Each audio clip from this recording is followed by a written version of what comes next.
കാണാം. ആകാശം സൃഷ്ടിച്ചതാരാ? വേറെ ചോദ്യമൊന്നും ഞാൻ ഒരു ദൈവത്തെയും നിങ്ങൾക്ക് വേണ്ടി സ്ഥാപിക്കുന്നില്ല. സാക്ഷാൽ പ്രപഞ്ചത്തിന്റെ നാഥനെ നിങ്ങളോട് ഞാൻ ചോദിക്കാം, ആരാണ് ഈ പ്രപഞ്ചത്തെ സംവിധാനിച്ചത്? ആരെയാണ് നമ്മൾ ആരാധിക്കേണ്ടത്? ഇത് വല്ലാത്ത ഒരു തത്വമാണ്. ലോകത്തുള്ള മുഴുവൻ മനുഷ്യരും ആരെയാണ് പ്രിയപ്പെട്ടവരെ ആരാധിക്കേണ്ടത്? ആരാധനക്കർഹനായി ആരാണോ അവനെയാണ് ആരാധിക്കേണ്ടത്. ഈ പോയിന്റിൽ നമ്മളൊക്കെ യോജിക്കുന്നു. ആരാധന ആർക്കാണ്? ആരാധനക്കാരാണോ അർഹൻ അയാൾ. വ്യാജനായ ഒരു ഡോക്ടറെ നമ്മൾ അംഗീകരിക്കും. ഒറിജിനലായ ഒരു ഡോക്ടറെ, 500-ലധികം വ്യാജ ഡോക്ടർമാരുണ്ട് എന്ന് ഈ അടുത്ത കാലത്ത് നമ്മൾ പത്രത്തിലൂടെ വായിച്ചു. എല്ലാ രംഗത്തും വ്യാജന്മാരുണ്ട്.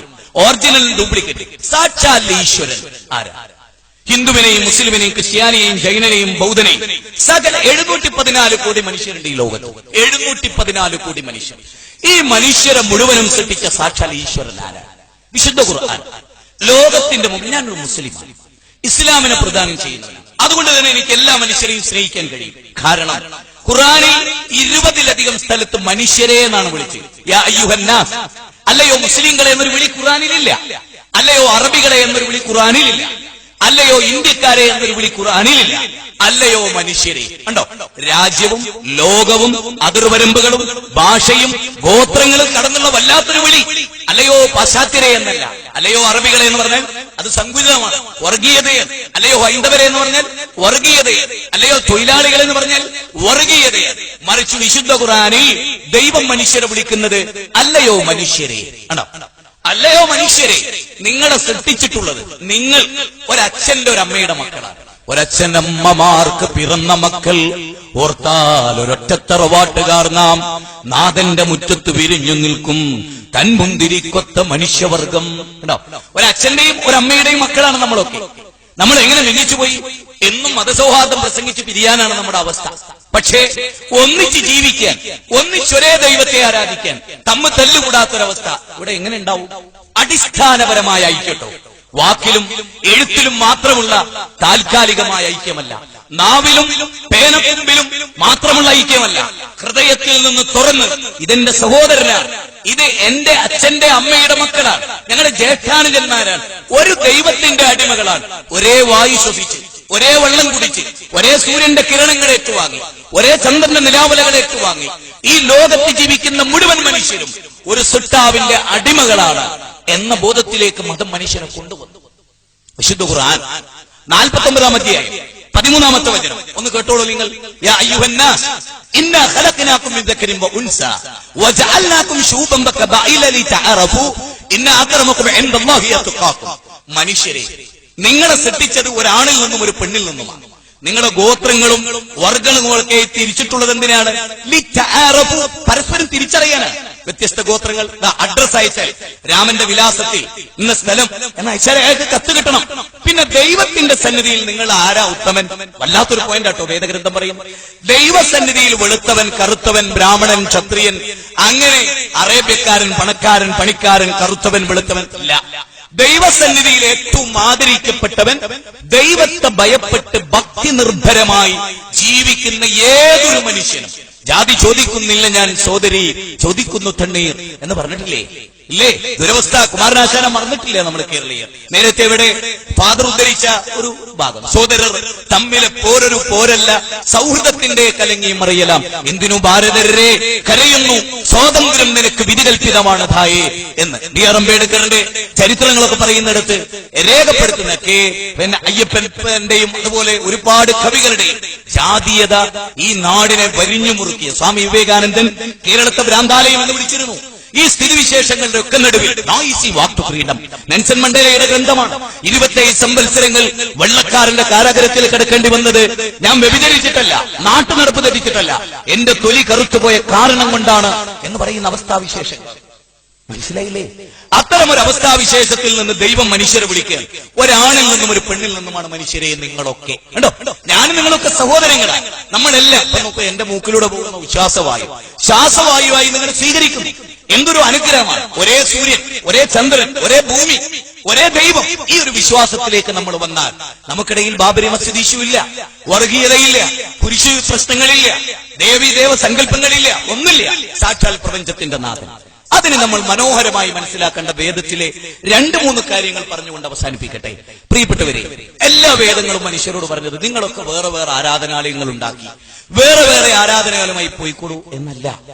അത് നിലനിന്നോട്ടെ, അതിന് യാതൊരു കുഴപ്പമില്ല. പക്ഷേ അടിസ്ഥാനപരം ഇന്ത്യ എന്ന് പറയുന്ന രാജ്യത്ത് എല്ലാ മതങ്ങൾക്കും തുല്യ പങ്കാളിത്തമാണ്. ലോകത്ത് എവിടെ നോക്കിയാലും മതസ്വാതന്ത്ര്യം ആ നിലക്കുണ്ട്. മതമറിയാത്തവർ മതസമൂഹത്തിൽ പ്രശ്നം ഉണ്ടാക്കിയിട്ടുണ്ട്. ഏത് കാലവും നിങ്ങൾ എനിക്ക് അവസരം തരികയാണെങ്കിൽ ഈ സമൂഹത്തിൽ, ഇസ്ലാമിക സമൂഹത്തിലൊക്കെ സംഭവിച്ചിട്ടുള്ള അബദ്ധങ്ങൾ വേദഗ്രന്ഥത്തിൽ നിന്നുകൊണ്ട് മാത്രമായി എന്റെ വകയായ ഒന്നും പറയാതെ ഞാൻ നിങ്ങൾക്ക് വിശദീകരിച്ചിരുന്നു. ഞാൻ പറയുന്നത് നമുക്കൊന്നാകണം, കലാപങ്ങളില്ലാതാകണം, അനവധി സ്ത്രീകളുടെ ദീനരോധനങ്ങളില്ലാത്തൊരു നാട് വേണം, പാവപ്പെട്ട കുട്ടികൾ അനാഥരാകുന്ന അവസ്ഥകളില്ലാതാകണം, ഹിന്ദുവും മുസ്ലിമും തമ്മിൽ തല്ലുന്ന അവസ്ഥകളില്ലാതാകണം. ഹൃദയത്തെ തട്ടി പറയാൻ ഉള്ളും പുറവും, ഉള്ളിൽ വേറൊന്നും പുറത്തു വേറൊന്നും ശീലിച്ചിട്ടില്ല പ്രിയപ്പെട്ടവരെ. അതുകൊണ്ട് പറയാൻ, നിങ്ങളോട് മുഴുവനും പറയാൻ, ഒറ്റ ദൈവം എന്ന മഹത്തായ ഒരു സങ്കല്പമുണ്ട്. സൂര്യനെ നമുക്ക് സൃഷ്ടിച്ചു തന്നത് ഒറ്റ ചോദ്യത്തിൽ നിന്നുകൊണ്ട് ഞാൻ നിങ്ങൾക്കിത് വിശദീകരിച്ചു തരാം. നരവംശ ശാസ്ത്രജ്ഞന്മാർ ഈ ഭൂമിയിൽ മനുഷ്യർ വന്നിട്ട് എത്ര കാലം നിങ്ങളൊന്ന് പരിശോധിക്കും. വളരെ ലളിതമായ ഒരു പഠനം. മതം ഗൗരവമായി പഠിക്കണം എന്ന സ്വാമിജിയുടെ വാക്കിൽ നിന്നുകൊണ്ടാണ് ഞാൻ സംസാരിക്കുന്നത്. നിങ്ങൾ യഥാർത്ഥത്തിലും ആലോചിച്ചു, മനുഷ്യവാസം ഈ ഭൂമുഖത്തില്ലാത്തൊരു കാലം ഉണ്ടായിട്ടുണ്ട്.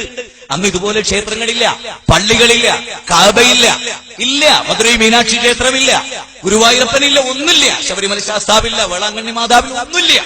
അപ്പൊ മനുഷ്യനില്ലാത്ത ഒരു കാലത്ത് ഞാൻ ഒന്ന് ചോദിച്ചോട്ടെ നിങ്ങളോട്, ആകാശമില്ലേ? ഭാസ്കരേട്ട ഇല്ലേ? ദേവ ഇല്ലേ?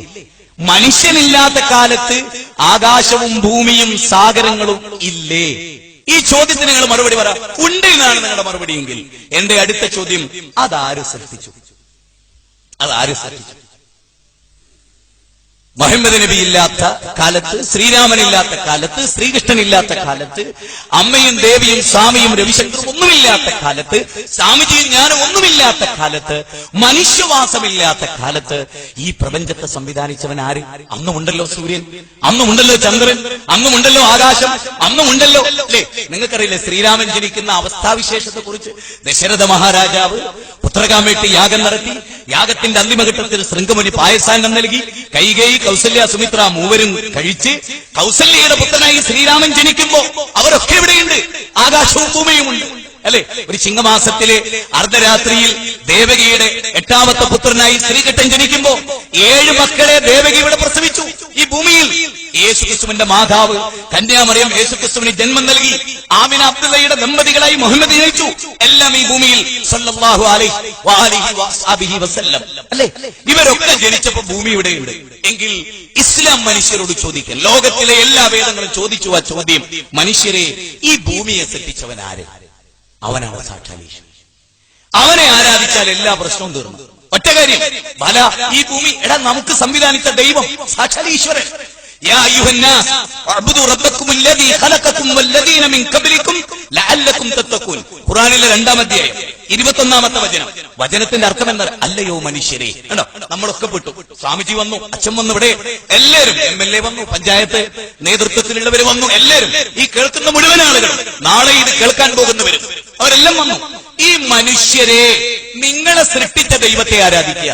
എങ്കിൽ ഞാൻ ചോദിക്കുന്നു, സ്വാമിജിക്ക് അഭിപ്രായമില്ല ശ്രീനാരായണ ഗുരുവാണ് സ്വാമിജിയെ സൃഷ്ടിച്ചതെന്ന്? ഇല്ല. യേശു ക്രിസ്തുവാണെന്ന് ഒരൊറ്റ ഹിന്ദു ഇന്ന് വരെ എന്നോട് പറഞ്ഞിട്ടില്ല. ഞാൻ ഒരുപാട് സ്വാമിമാരുടെ കൂടെ ജീവിച്ചിട്ടുണ്ട്, ഒരുപാട് സ്വാമിമാരുടെ കൂടെ ക്ലാസ്സിൽ പങ്കെടുത്തിട്ടുണ്ട്. പക്ഷേ ഒരു സ്വാമിജിയും ഇന്ന് വരെ ശ്രീരാമനാണ്, ശ്രീകൃഷ്ണനാണ് എന്നെ സൃഷ്ടിച്ചെന്ന് പറഞ്ഞിട്ടില്ല. ഇല്ല, പറയില്ല. യേശു ക്രിസ്തുവിനെ സൃഷ്ടിച്ചെന്ന് ഫാദറും പറയുമെന്ന് ഞാൻ വിചാരിക്കുന്നില്ല. ഇല്ല, ഒരിക്കലും പറയില്ല. മുഹമ്മദ് നബിയാണ് തന്നെ സൃഷ്ടിച്ചതെന്നൊരു മുസ്ലിം പറയില്ല. എങ്കിൽ ഞാൻ ചോദിക്കുന്നു, മുഹമ്മദ് നബിയെയും ശ്രീരാമനെയും യേശു ക്രിസ്തുവിനെയും നമ്മൾ ആരാധിക്കുന്ന മുഴുവൻ പ്രപഞ്ചത്തെയും സൃഷ്ടിച്ച സാക്ഷാൽ ദൈവത്തെ കണ്ടെത്തുന്നിടത്ത് നമ്മൾ പരാജയപ്പെട്ടു. നമുക്ക് വായു നൽകിയ, നിങ്ങൾ നോക്ക്, മാതാമൃതാനന്ദമയി, ഞാൻ അവിടെ പോയിട്ടുണ്ട്, പുട്ടപ്പുറത്തി പോയിട്ടുണ്ട്, രവിശങ്കർ പോയിട്ടുണ്ട്. ഈ സ്ഥലങ്ങളിലൊക്കെ എന്നെ ചിന്തിപ്പിച്ച വിഷയം എന്താ അറിയോ? എന്നെ പോലെ വായു ശ്വസിക്കുന്നു. രവിശങ്കർ കോഴിക്കോട് വന്നു. ഞാൻ ആദ്യമായി അതിൽ പ്രവർത്തിക്കുന്ന ഒരാൾ എന്റെ ഒരു സുഹൃത്താണ്. ഞാൻ ചോദിച്ചു, രവിശങ്കറിന് രാവിലെ എന്തായിരുന്നു ഭക്ഷണം? അപ്പൊ ആ ഭക്ഷണം അദ്ദേഹം വിശദീകരിച്ചു. ഉച്ചക്ക് എന്തായിരുന്നു? വിശദീകരിച്ചു. നമ്മളെപ്പോലെ ഭക്ഷണം ആവശ്യമുള്ള, വിശപ്പുള്ള, ക്ഷീണമുള്ള, തളർച്ചയുള്ള ആളുകളെ ദൈവമായി ആരാധിക്കുന്ന മുസ്ലിം സമൂഹത്തിൽ നിങ്ങൾക്ക് കാണാം. ഇതെല്ലാ സമൂഹത്തിലുണ്ട്. സാക്ഷാൽ മതം ഇത് പഠിപ്പിച്ചില്ലെന്നാണ് എനിക്ക് നിങ്ങളോട് പറയാൻ. നിങ്ങൾ എന്നോട് സങ്കടമൊന്നും തോന്നരുത്. ഇത് നിങ്ങളെ പറഞ്ഞറിയിക്കൽ എന്റെ ബാധ്യതയാണ്. ഇല്ലെങ്കിൽ നിങ്ങൾ എന്റെ നേരെ വിരൽ ചൂണ്ടുന്ന ഒരു ദിവസം വരുമെന്ന ഉറച്ച വിശ്വാസമാണ് എന്നെ നിങ്ങളെ ഇത് എത്തിക്കാൻ. ഇതനുസരിച്ച് നിങ്ങൾ ജീവിക്കാൻ ഞാൻ വാളെടുക്കുന്നില്ല. അങ്ങനത്തെ ഒരു മതമല്ലേ ഇത്.